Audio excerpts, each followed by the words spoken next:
In the field of physics, there's a theory called the theory of atomism. And this states that atom is the smallest particle of matter. And in Arabic, the word atom, it is dharra. So atom is the smallest particle of matter. But an atom, it too has elements, and it too can be divided. So does that mean the glorious Quran is outdated? Allah subhanahu wa ta'ala says in Surah Sabah, chapter number 34, verse number 3, and Surah Yunus, chapter number 10, verse number 61, وَقَالَ الَّذِينَ كَفَرُوا لَا تَأْتِينَ السَّاعَةِ قُلْ بَلَا وَرَبِّي لَتَأْتِيَنَّكُمْ عَالِمُ الْغَيْبِ لَا يَعْزُبُ عَنْهُ مِثْقَالَ ذَرَّةٍ فِي السَّمَاوَاتِ وَلَا فِي الْأَرْضِ وَلَا أَصْغَرُ مِنْ ذَلِكَ وَلَا أَكْبَرُ إِلَّا فِي كِتَابٍ مُبِينٍ. The unbelievers say that the hour will never come to them. Tell them, it will surely come to them in whose hands is the unseen. And there are things greater and smaller than the atom. Each is recorded in a book well preserved. So Allah subhanahu wa ta'ala says that there are things that are greater and smaller than the atom. In the field of hydrology, we know about the water cycle. The water cycle, it was discovered in 1580 by Sir Bernard Palissy. And we know regarding the water cycle that the water, it evaporates and it goes into the clouds. The clouds condense and water falls from the clouds. Previously, people did not know. In the 7th century BC, Thales of Miletus, he thought that it was due to the spray of the ocean which was picked up by the winds and fell into the interior as rain. People did not know. In the 7th century BC, Thales of Miletus, he thought that it was due to the spray of the ocean which was picked up by the winds and fell into the interior as rain. People did not know. And even people at the time of Plato, even they thought the water, it went through a secret passage underground called the Tartarus. And even great thinkers and scholars like Descartes, even he thought that the water, it went through a secret passage underground. Today we know the underground water, it is due to the seepage of rain.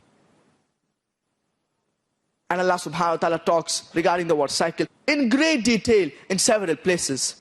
It's mentioned in Surah Zumar, chapter number 39, verse number 21.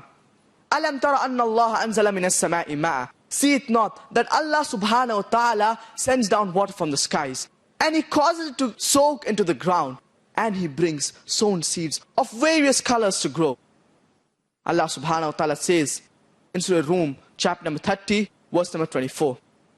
وَمِنْ آيَاتِهِ يُرِيكُمُ الْبَرْقَ خَوْفًا وَطَمَعًا وَيُنَزِّلُ مِنَ السَّمَاءِ مَاءً فَيُحْيِي بِهِ الْأَرْضَ بَعْدَ مَوْتِهَا.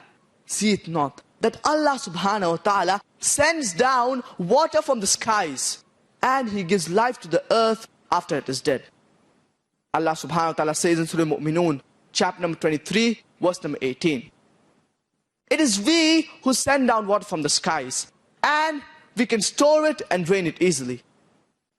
Allah subhanahu wa ta'ala says in Surah Hijr, chapter number 15, verse number 22. We cause the fecundating of the winds. The Arabic word lawaqi is derived from the root word laqi, and its plural is also laqi, meaning fecundating or impregnating. And Allah subhanahu wa ta'ala says that the clouds, they get impregnated and then water emerges from them. And the second type is the clouds, they join together and there is lightning and water emerges from them. Further, Allah subhanahu wa ta'ala says in Surah Nur, chapter number 24, verse number 43. Alam tara anna Allah yuji sahaba, thumma yu'allifu baynah, thumma yaj'aluhu rukaba, fatara al-wadqa yakhruju min khilali, wa yunazzilu min as-sama'. See it not that Allah subhanahu wa ta'ala makes the clouds to move gently and then makes them to join and makes them into a heap and water emerges from them. Allah subhanahu wa ta'ala says in Surah Rum, chapter number 30, verse number 48. It is Allah subhanahu wa ta'ala who makes the clouds to move gently and makes them into fragments and then water emerges from them. Further, Allah subhanahu wa ta'ala says in Surah Tariq, chapter number 86, verse number 11. Here Allah subhanahu wa ta'ala talks regarding the water cycle. وَالسَّمَاءِ ذَاتِ الرَّجْعِ. Allah subhanahu wa ta'ala talks over here regarding the water cycle. Further, it's mentioned in Surah Nur, chapter number 24, verse number 43. Alam tara anna Allah yujzi sahaba. See it not that Allah subhanahu wa ta'ala sends down water from the clouds which look like mountains. Previously, 1400 years ago, there were no aeroplanes. But today when we go in the aeroplane, when we look down, the clouds, they look like mountains of wool. And Allah subhanahu wa ta'ala talks regarding the water cycle in great detail in several verses, besides the one I've quoted. In Surah Araf, chapter number 7, verse number 57. In Surah Ra'd, chapter number 13, verse number 17. In Surah Furqan, chapter number 25, verse number 48 and 49. In Surah Fatir, chapter number 35, verse number 9. In Surah Yasin, chapter number 36, verse number 34. In Surah Qaf, chapter number 50, verse number 9 and 10. In Surah Jasiyah, chapter number 45, verse number 5. In Surah Waqiyah, chapter number 56, verse number 67 to 70. Also in Surah Mulk, chapter number 67, verse number 30. You can go on and on giving only references where the glorious Quran talks about the water cycle in great detail. So the glorious Quran talks regarding the water cycle in great detail 1400 years ago, which science has discovered it recently. In the field of geology, the geologists, they tell us that the radius of the earth, it is approximately 3,750 miles. And as you keep on going deeper, it keeps on getting hot and there is a lot of hot fluid. As you keep on coming higher and superficially, it keeps on getting cooler. And the superficial crust on which we live in, it is approximately 30 miles in thickness. And the geologists, they tell us that this could shake. And they come up with a phenomena called the folding phenomena, which gave rise to the mountain ranges. And due to these mountains, there is stability on the earth. Allah subhanahu wa ta'ala says in Surah Naba, chapter number 78, verse number 6 and 7. Alam naj'al al-arda mihada. We have made the earth as an expanse. Wal jibala awtada. And the mountains as tent pegs, as stakes. The Arabic word awtad, it means tent pegs or stakes. Like how you have a tent peg. And only a portion of the mountain we can see it on top. Whereas the mountains, they have got deep roots down inside. So only a portion of the mountain we can see it on top. Like the tip of an iceberg. Whereas the mountains, they have got deep roots down inside. Further, Allah subhanahu wa ta'ala says in Surah Naziyat, chapter number 79, verse number 32. And Surah Ghashiyah, chapter number 88, verse number 19. That we have placed on the earth mountains standing firm. So Allah subhanahu wa ta'ala says that is placed on the earth mountains. And the best book on geology is the book The Earth, which is written by Frank Press. And it is referred by many universities and colleges. He writes in his book wherein he draws a mountain. And he says that only a portion of the mountain we can see it on top. Whereas the mountains, they have got deep roots down inside. So only a portion of the mountain we can see it on top. And he says that due to these mountains, there is stability on the earth. And this is exactly what is mentioned in the glorious Quran 1400 years ago in Surah Anbiya, chapter number 21, verse number 31. And Surah Luqman, chapter number 31, verse number 10. That we have placed on the earth mountains standing firm lest you would shake. So the glorious Quran talks regarding geology in great detail 1400 years ago, which science has discovered it recently. In the field of oceanology, Allah subhanahu wa ta'ala says in Surah Furqan, chapter number 25, verse number 53. وَهُوَ الَّذِي مَرَجَ الْبَحْرَيْنِ هَذَا عَذْبٌ فُرَاتٌ وَهَذَا مِلْحٌ أُجَاجٌ وَجَعَلَ بَيْنَهُمَا بَرْزَخًا وَحِجْرًا مَحْجُورًا. It is Allah subhanahu wa ta'ala who has left two free bodies, one sweet and palatable, and the other salty and bitter. Though they meet, yet they do not mix. There's a barrier between them which is forbidden to be trespassed. A similar message is repeated in Surah Rahman, chapter number 55, verse number 19 and 20. مَرْجَ الْبَحْرَيْنِ يَلْتَقِيَانِ بَيْنَهُمَا بَرْزَخٌ لَا يَبْغِيَانِ. And it is Allah who has left two free water bodies. Though they meet, yet they do not mix. There's a barrier between them which is forbidden to be trespassed. Now the Mufassirin, the commentators, they could not understand this verse. When Allah subhanahu wa ta'ala says, though they meet, yet they do not mix. They could not understand this verse.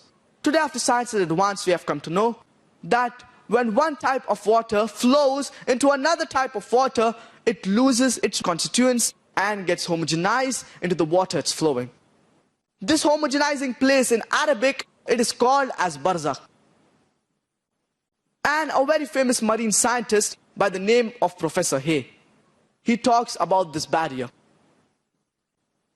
And this can be seen with the naked eye at the southernmost tip of Cape Point in Cape Town, South Africa, where two free bodies, though they meet yet they do not mix, one sweet and palatable and the other salty and bitter. And another good example is in Egypt, where the river Nile flows into the Mediterranean Sea. And another example is at the Gulf of Mexico, where the water, they flow for thousands of miles, and though they meet, yet they do not mix. And even the temperature of these two waters, they vary. Even the color, it varies. So Allah subhanahu wa ta'ala talks regarding oceanology in great detail. Allah subhanahu wa ta'ala says in Surah Anbiya, chapter number 21, verse number 30. وَجَعَلْنَا مِنَ الْمَاءِ كُلَّ شَيْءٍ حَيٍّ أَفَلَا يُؤْمِنُونَ. And we have created every living thing from water. Do you not then believe? Imagine in the deserts of Arabia 1400 years ago, Allah subhanahu wa ta'ala says that we have created every living thing from water. And today we know that every living thing, it requires water. Even cytoplasm has 80% of water. And every living thing has 50 to 90% of water. Allah subhanahu wa ta'ala says in Surah Nur, chapter number 24, verse number 45. وَاللَّهُ خَلَقَ كُلَّ دَابَّةٍ مِّن مَّاءٍ. And Allah has created every animal from water. Further, Allah subhanahu wa ta'ala says in Surah Furqan, chapter number 25, verse number 54, that have created every human being from water. In the field of botany, previously we did not know that even plants have got sex, males and females. Allah subhanahu wa ta'ala says in Surah Taha, chapter number 20, verse number 53. الذي جعل لكم الأرض مهدا وسلك لكم فيها سبلا وأنزل من السماء ماء فأخرجنا به أزواجا من نبات شتى. It is Allah subhanahu wa ta'ala who sends down water from the skies, and He brings various plants, each separate from one another. The Arabic word azwaj means spouses, sex, males and females. So today we know that even plants, they have got sexes, males and females. Even the unisexual plants, they have got distinct characteristics of males and females. Allah subhanahu wa ta'ala says in Surah Ra'd, chapter number 13, verse number 3, وَمِن كُلِّ الثَّمَرَاتِ جَعَلَ فِيهَا زَوْجَيْنِ اثْنَيْنِ. And fruits of every kind He has made into pairs, 2 and 2. Today we know that even fruits, they have got sexes, males and females. Even fruits like bananas, figs, etc., even they have got sexes, males and females. Allah subhanahu wa ta'ala says in Surah Yasin, chapter number 36, verse number 36. سبحان الذي خلق الأزواج كلها مما تنبت الأرض ومن أنفسهم ومما لا يعلمون. It is Allah subhanahu wa ta'ala who has created every animal in pairs and every human being in pairs, and things which you know and things which you do not know. Even electricity, it has got negative and positive, protons and electrons. So Allah subhanahu wa ta'ala says that everything is created into pairs, things which we know and things which we do not know. Further, Allah subhanahu wa ta'ala, in the field of zoology, it's mentioned in the glorious Quran, in Surah An'am, chapter number 6, verse number 38. وَمَا مِن دَابَّةٍ فِي الْأَرْضِ وَلَا طَائِرٍ يَطِيرُ بِجَنَاحَيْهِ إِلَّا أُمَمٌ أَمْثَالُكُمْ مَا فَرَّطْنَا فِي الْكِتَابِ مِنْ شَيْءٍ ثُمَّ إِلَىٰ رَبِّهِمْ يُحْشَرُونَ. And we have made every living creature that lives on the earth and every creature that has wings and flies in the air to live in communities like the human beings. Further, Allah subhanahu wa ta'ala says in Surah Nahl, chapter number 16, verse number 68 and 69.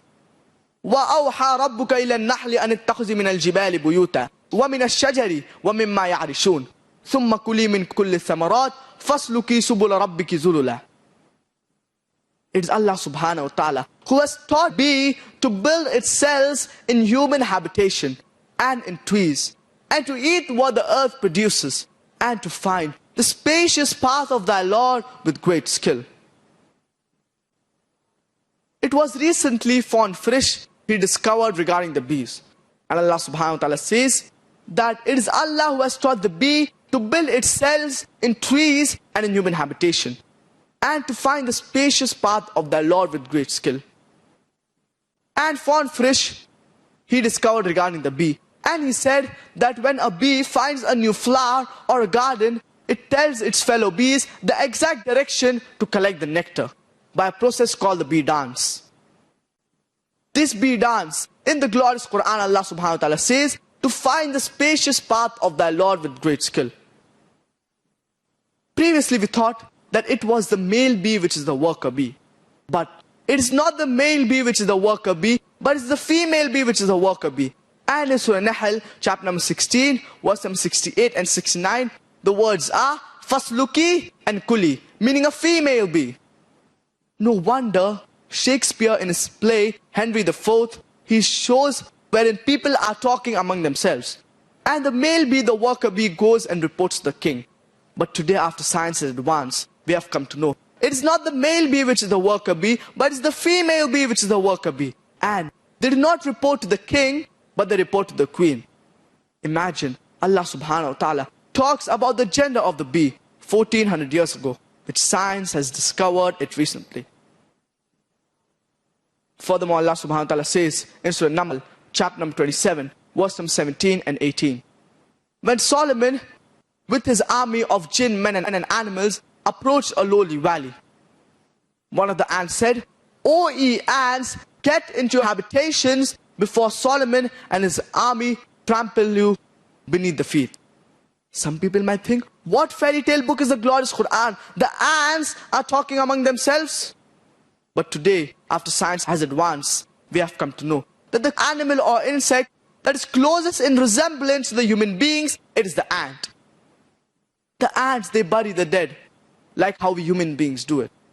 They have sophisticated methods of labor, wherein they have the foremen, workers, managers, etc. They often meet to chat. They also have marketplaces, the souks, where they exchange the goods.